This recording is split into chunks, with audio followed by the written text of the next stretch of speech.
My name is Moses Velasco. I am a Student Achievement Officer at the Ministry of Education, and I have the pleasure of hosting you for the Spotlight webinar on anti-racism and de-streaming.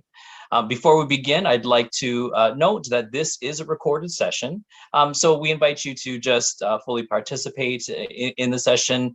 Please don't feel obligated to record any parts of the session on your own. We will be providing this webinar in its entirety in a recorded form. We will make that available to all of you. So we just invite you to kind of sit back and enjoy the conversation. So Ontario announced last year that it would be de-streaming grade 9, starting with mathematics. Maybe one way to understand the broader context of the de-stream grade 9 math course is with the following graphic. So let me walk you through that.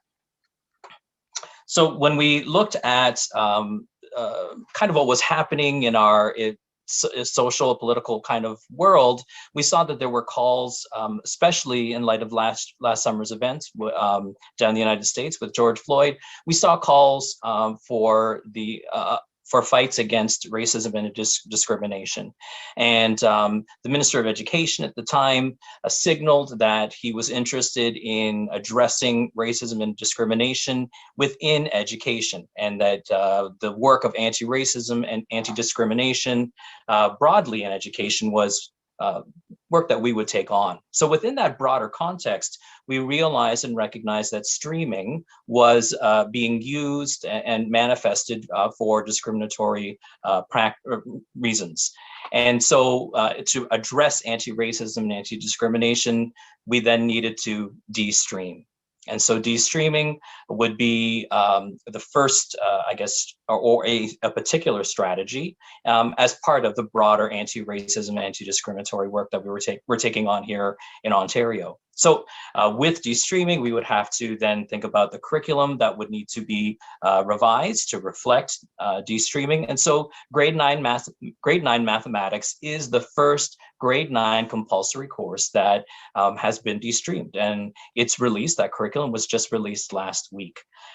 So with me this afternoon is Jason To. Jason To is a math curriculum lead, I guess, coordinator with Toronto District School Board. Jason has been a teacher in their de-streaming pilot and has led a number of professional learning and training sessions for teachers in his school board as well broadly in the province. And so I'm delighted that he's able to join us this afternoon in very much a pinch to have this conversation. But so Jason, I'm wondering, can we begin with this first question? We have the next, I don't know, maybe 25 minutes or so, 30 minutes to discuss what streaming in Ontario is. If you want to share a little bit about the history as well attached to that, and how has it become a discriminatory practice? So yeah, thanks for having me here, Moses. Streaming has its roots really very much in the very beginning of schooling. So when we think about when the land that we're on was colonized and there was a need for education, but then back then in the early 1800s, education wasn't seen as something that was universal. And so right from the get-go, the beginning of schooling in Ontario or Upper Canada at the time was really discriminatory right from the outset. So the elites were the people that really had access to learning because they felt that working class folks only needed to learn whatever they needed on the job. And so right away, the establishment of schooling institutions was meant to service only a certain segment of the population. And then only when there was the Upper Canada Rebellion was, made particularly done by working class folks, was then there's this realization that, okay, maybe everybody needs to have some education so that they don't actually go and riot against us again. So that was part of the impetus to have universal schooling. But then right from the outset, we also knew that the elites were wanting to position schooling to support their children to go into post-secondary education. But then there was this sort of general education that really that wasn't served for that purpose. It was really meant to make sure that people were compliant with society, and also just sort of general literacy kind of, needs. And so really, when we fast forward and we translate that into kind of what we're seeing now, that really streaming has always been, whether implicitly or explicitly, used to separate people into distinct programs, and it's really just based on the perceived ability of these people. And so when we have perceptions, they are rife with bias and issues around, well, based on whom, right? And who's calling the shots. So every time that we have been doing this in really a response to equity issues, what its intention doesn't really match its impact, which is that people have been separated, people's outcomes have been adversely impacted, particularly Black and Indigenous students with special education needs, students that are coming from lower socioeconomic backgrounds. They have always been somehow, some way, always been relegated into streams that really haven't been servicing, for education for all. So really, that's what we've come to. And I'm glad that now, understanding, given, like you said, the socio-political climate, that there's this renewed emphasis on looking at structural issues in all of our governmental institutions. And streaming has definitely been on the radar for many folks in terms of it as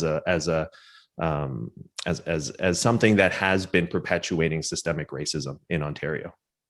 So it sounds like streaming had originally, the intention behind streaming was trying to give, I guess, people, students, if you will, the right level of difficulty in regards to a particular subject area. So knowing that not everyone has the same level of, I guess, ability, then we need to have streams in which they're appropriately placed.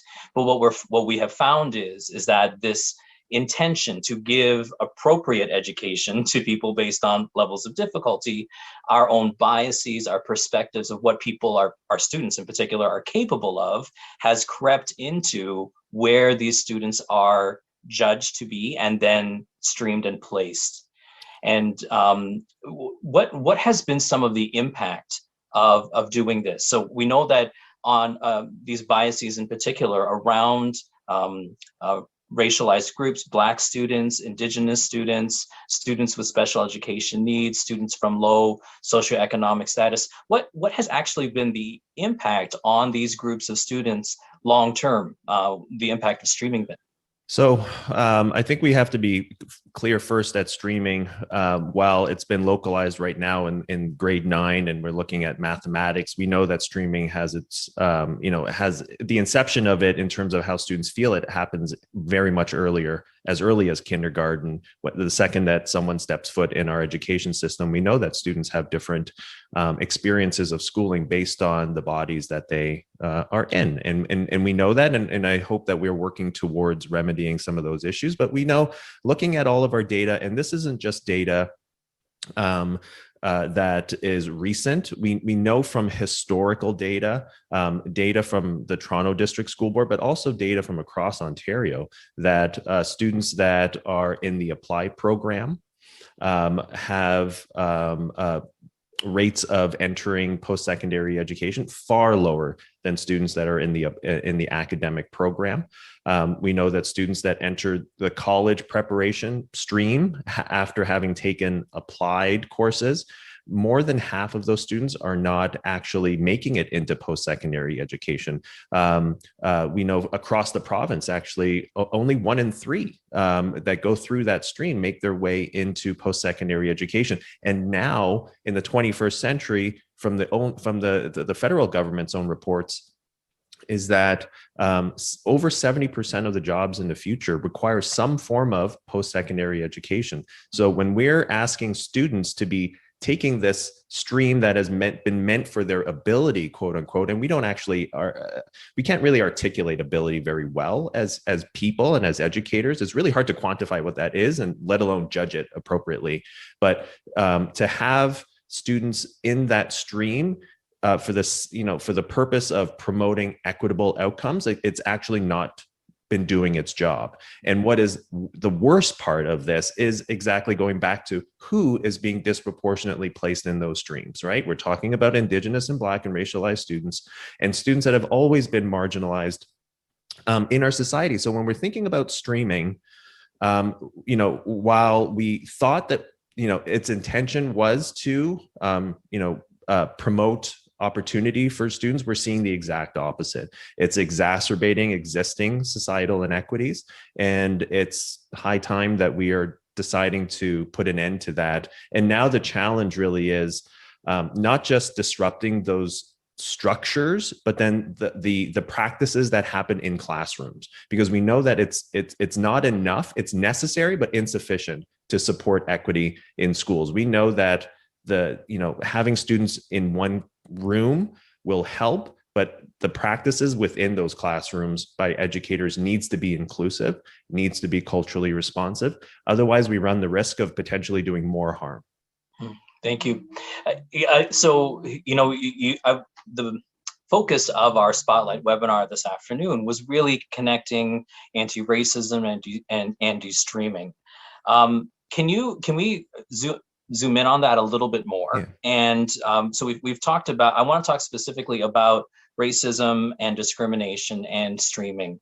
How can we understand streaming or de-streaming as anti-racist and anti-discriminatory work, specifically with those two particular areas? Yeah. So, when we look at, racial biases that we have, whether implicitly or explicitly, it comes out in the form of how we perceive students and how we treat students and how we organize students. And so it's not a coincidence that our biases has led to a disproportionate representation of Black and Indigenous students in lower stream programming.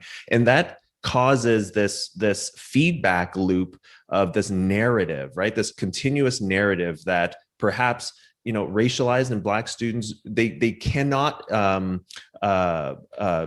succeed in high academic programs, which we know that's patently false. But yet, when we have students that are being placed in applied programming that it doesn't serve them well, because we're congregating students that have low perceptions of themselves as students, and we know that that's going to lead to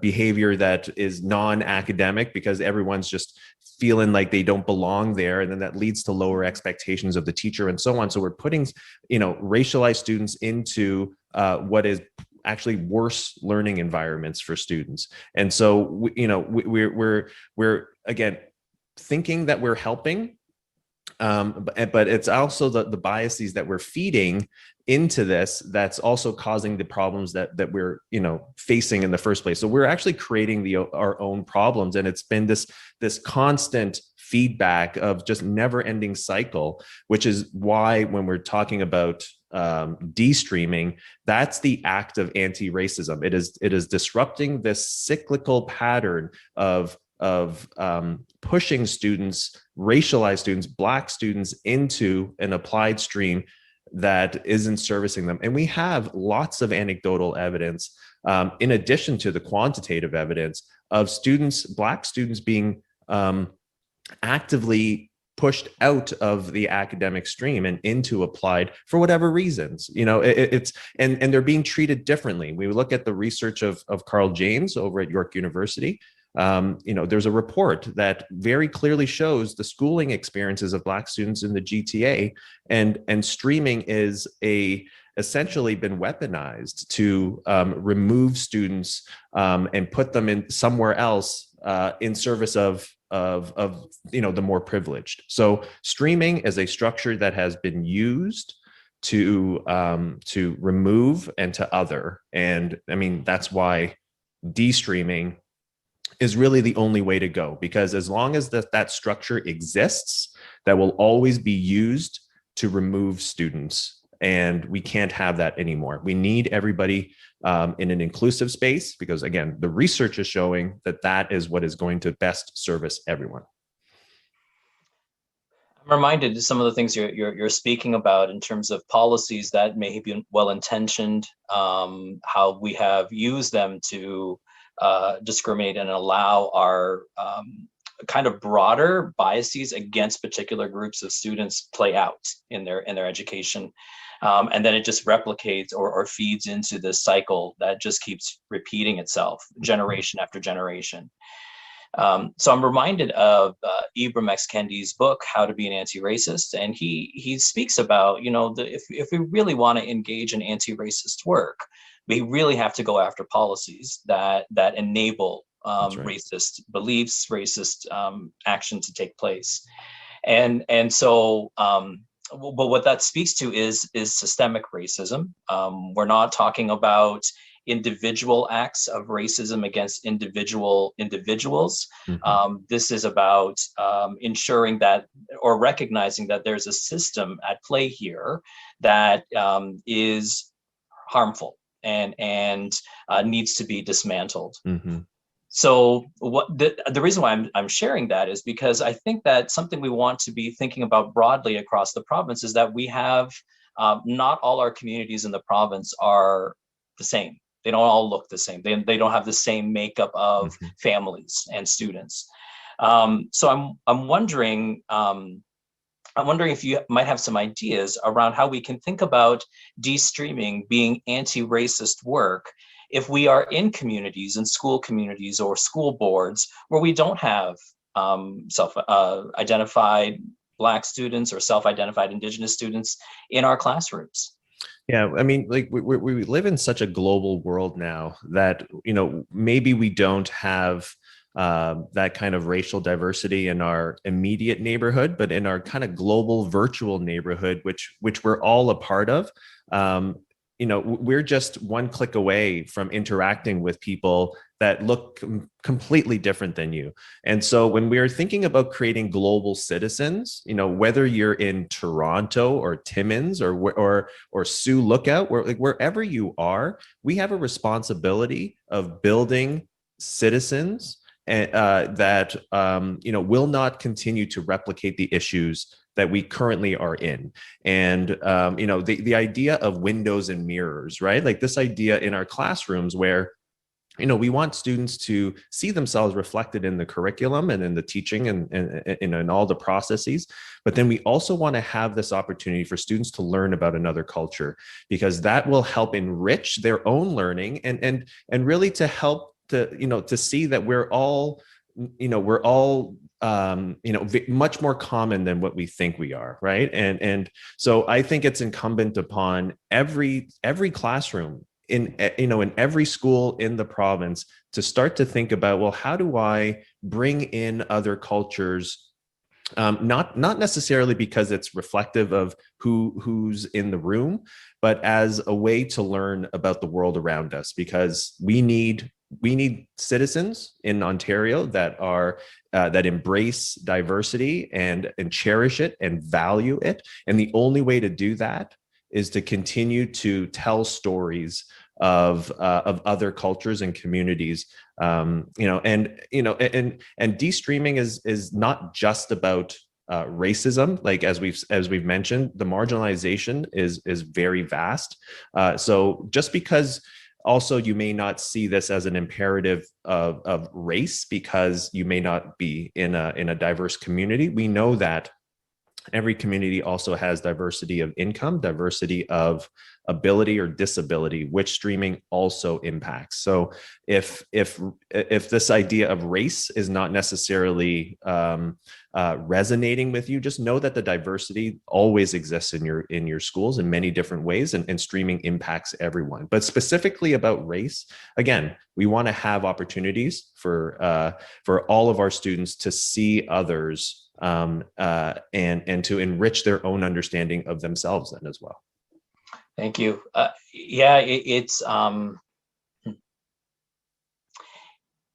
It's hard to take on work when you're not sure what the immediate impact is going to be. So certainly if you're in a school community where you see that visible kind of diversity in terms of race, then you can see, okay, this is who we're doing this for. Yeah. But also Moses, the idea is that we streaming seems to make sense when it's just right in front of you and you're only seeing this very myopic, like, this is my my classroom, and my students are only located this one time. Streaming only becomes an issue when you take a bird's eye view and you take a look and you see the progression of students from grade 9 to when they leave high school, or from grade 6 and when they leave high school. We have to be very aware of the trajectories of students, when we're looking at it from a policy standpoint, because that's the information, right? And we're seeing that, and it's not necessarily in the moment that teachers, and rightfully so, like, we care about we care about students and we want them to be successful right in the moment. But then what does that actually mean for students 10 years down the road? Are we doing what we think we're doing? And so that's that's the part that I think people get hung up on. And I hope that people understand that we're talking about long-term outcomes here. It's not just a very short term. Well, and long-term outcomes for everyone, to your point, right? Yeah. So students who aren't identified as racial, as Black, Indigenous, or racialized also benefit. We are building and creating a scenario in which they are better equipped to interact with a very diverse world, and actually help build a world where we don't have racist policies or discriminatory practices. Yeah. Like that's really, like, everyone benefits from this approach. And certainly we see that echoed in learning expectations. I think it's the 1.1s is what they're called. Yeah. But really, that's a real nod to recognizing that when we help our students see that mathematics is something that has been a human endeavor all throughout history, in every culture, every civilization, through human civilization, that really everyone is better off. And so I think that's how we can all see that we're engaging in de-streaming, which is anti-racist and anti-discriminatory work. Jason, thank you so much for joining us. Everyone, my apologies. We are out of time now. I haven't had a chance to really keep up with the questions in the chat pod here, the Q&A pod. Our hope here, though, is to take many of your questions and use them to help shape future professional learning opportunities that we'll be offering. So thank you so much for your time, everyone. It's greatly appreciated.